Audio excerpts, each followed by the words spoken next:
Scooby Doo is a staple of my childhood.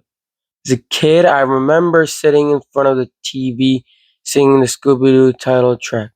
Scooby Dooby Doo, where are you?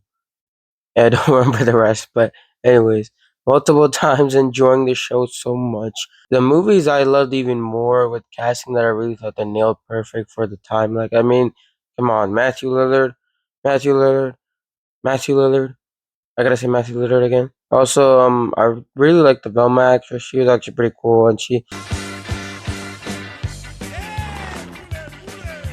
Who's your mommy? and that's the only reason why I like Velma. Yeah, yeah, no other reason. But anyways, her voice is actually really good as like sort of that condescending, but like the perfect nasally like Velma original voice with that nasally sort of condescending voice of just oh, I'm smarter than everybody, and then at the same time having that nasally sort of distinct voice that she has in the animation, from the great voice actress whose name I don't know. She does a great job, anyways. Probably the most out of one was probably kind of like Fred in my mind because he didn't have that deep voice, but I mean, he built that up, with all the everything else he did. But anyways, it's a property that is beloved to me, and then in the recent few weeks, I realized how much it actually has shaped me, throughout my life. As a kid, the show attracted me because of Scooby Doo. Design of the Great Dane was great. It looked like a dog, but a cartoonish version that would instantly appeal to children. It was the mixture of you could enough perfectly recognize that it is a dog. But at the same time, it had that cartoonish vibe and this design that made it completely aesthetically looking. Like even the live action movies had this entertaining dog, but you could tell that that looked very much a little bit weird. There's an appeal to Scooby Doo in animation, and they made it work. And that was fantastic. I think, and a shout out has to go to Frank Welker. The way he voices Scooby Doo is iconic and irreplaceable. Also, also Fred, like he does a great job. Like I didn't even know that he did both voices, but yeah, shout out goes to him. He's a voice actor legend. Also, every other character is distinct. Elmo's the most intelligent one, often figure out the culprit before anyone else does, and she, very much believes she's better than most people. Not like necessarily she believes, but in some adaptations, in some shows, you can tell that she knows she's smarter than everybody else, and she like kind of hangs that over, or she just feels that. But that's not like a big deal. That's like Julia. Some people kind of are like that, but Fred is the leader of the gang, coordinating plans and making traps, and he's very much the square jawed, confident, heroic guy. And his voice really makes him distinct and makes him unique, unlike most other. And mainly, he's also a love interest to Daphne throughout various movies, adaptations, and shows. Daphne was initially the pretty girl known to get in danger. She even got that nickname, Danger Prone Daphne. But over time, she became more skilled as a fighter, investigator, and a deep care for Fred. So she, has become more and more of a real, actual character. And even in the movies, sort of show her, like especially in the second movie, Monsters Unleashed, she's sort of like fighting and everything. And I kind of really like that, giving him something more than just, oh, she's the pretty one who just gets into trouble all the time. And then there's my guy, Shaggy fucking Norval Rogers. I know fucking isn't a part of his middle name, but Shaggy Rogers is my favorite character in Scooby Doo. I mean, look at him. He's so amazing. Like, no sarcasm, but really, he is fucking fantastic. But anyway, I really thought his name was cool. Not to mention his best friend being Scooby Doo. His real appeal is someone who loved to eat large amounts of food with Scoob, and both of them being really scared really attracted me to really love the character because seemed the most genuine out of them. If you're going around places and you find like these fake monsters and they're attacking and they're doing stuff, natural idea of being scared in being as if that was real, it makes more sense than not being scared at all, like in my opinion. But always it was amazing. Also, the distinct color schemes each character had alongside their personalities made them unique and made sense how important they were to mystery solving.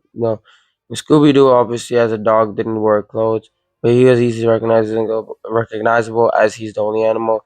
Fred with his white shirt, blue jeans, ascot. It's really weird to see some. It's not weird, but at the time, even now, nobody really wears ascots in general as a casual thing. So that made him distinct.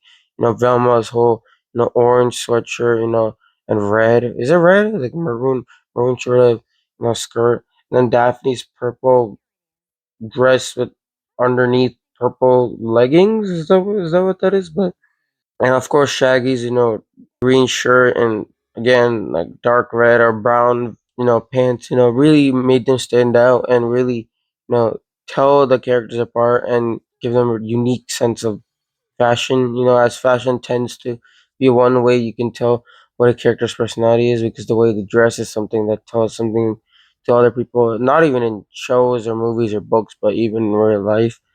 And that is something that I think they use properly. But each person brings something unique to the table. Also, not to mention the humor as a child always made me smile. From running in one door to come out as another, ridiculous disguises. Eh, It was always engaging with the humor, especially Scooby Doo and his charm. Again, that also goes to Frank Welker, as I said before. But does an amazing job of sure as a child making you laugh. As a now like semi-adult or getting into adulthood, I don't like laugh the same at that humor. Obviously, because it's intended for younger children. Even then, it's a very good job at what its target audience with that humor is. Also, the unique way they run, like when they run in the original series, you can tell that which character is which. And I always loved that they had these weird runs they would run, and it was always just fun to see how that works. But the show always had an intriguing setup. It was the gang goes to different places, something happens, and it's a monster that needs to be captured, leading to a cool mystery. Oftentimes, it could be in a different country, it could be at a museum, it could be in a hotel, it could be in a small town. It was always something that the show could always go in different places and set it up and do a good job. No, and it wasn't like the mysteries were that complex. In hindsight, actually, they weren't really hard to solve.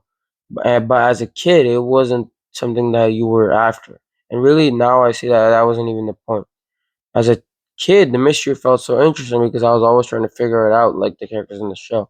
Whenever they would split up, I was always trying to figure it out, like that how did this happen? Where did it go? How would this happen? Every clue that Velma found or anybody else found was always something that I would try to use to be like, who did it? We saw these characters before. Did they do it? Did they do it? And it was really where I realized that it wasn't really the solution that really I loved, but the fact that I was trying to find the solution that I loved. I love the intrigue of a mystery, the setup of it, and trying to figure out everything about it. Like really made me engaged in this genre. And this, you know, is where I sort of realized and came to genesis of this video that Scooby is so important in my life because it gave birth to my love for mysteries and crime movies. You know, the to this day crime movies are some of is probably my second favorite or favorite genre to this day in anything. And my love for Agatha Christie books, Sherlock Holmes, multiple different movies like the Prestige, Donnie Darko, Gone Girl, Seven, Fight Club, Zodiac. Reading these books and watching these movies has become a part of my life, and I always love trying to guess what's going to happen, no matter what it is. I still remember watching Incredibles 2 as a kid and being like, guessing, oh, she's the one. And I was right, and Scooby Doo really gave birth to that. Without Scooby Doo, really say that I can sit here and be like, this is one of my favorite genres and something that even I love trying to write myself. That's because of Scooby Doo that I can go and watch something like a Reacher and be interested in it. My point with this video isn't about the fact that Scooby Doo is the best thing ever and this. No, Scooby Doo has this great ideas. Where it has this unique set of characters, unique van or unique setup. In that it makes it this character's memorable, which as writers you can always take to put in your stories because oftentimes unique characters that are memorable. And one thing Scooby Doo has, and I think that's the reason why it outstayed so many other Hanna Barbera cartoons. You can look it up. There's like 20 other Hanna Barbera cartoons that are basically Scooby Doo ripoffs that they made themselves, but they didn't really last the way Scooby Doo did, and that's basically because of this fact that Scooby Doo is so memorable. Each character is so memorable.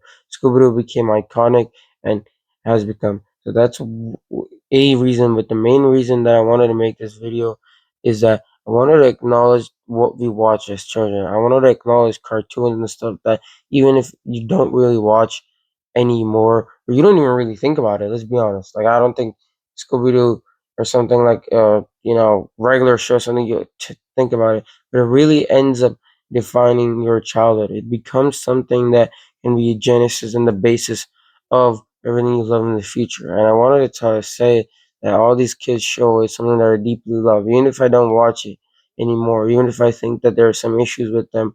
I still would love to give them the credit to do because without that, I wouldn't be a fan of the stuff I am today. I wouldn't be the guy who loves these stories so much deeply and thought provokingly. And so, yeah, Scooby Doo will always be an integral part of my life. And as I realized that, I will always be thankful to Scooby Doo. Thanks for watching, and please subscribe.